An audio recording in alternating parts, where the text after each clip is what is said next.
Okay, ready na ang ating pansit kangkong. Ganyan. Tigit mo. Sarap yung gusto. Sa panalo yan. Ganyan.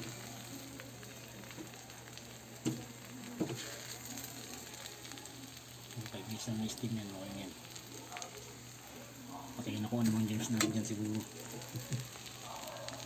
Pero kung gusto yung pantagalan, hindi tagalan yun. Bahala sa buhay nyo. Kahit mga 10 minutes yan ngayon, bahala nyo. Isa pang method nito yung ginigisa muna yung kangkong bago ilalagay nyo. Yun, may tayo shortcut tayo. Shortcut natin. Hindi na natin gisa. Hindi ba kasi bang ginagawa? Ginigisa muna yung kangkong bago ilagay dyan. Pero ito hindi na. Baka na rin naman luto eh, di ba?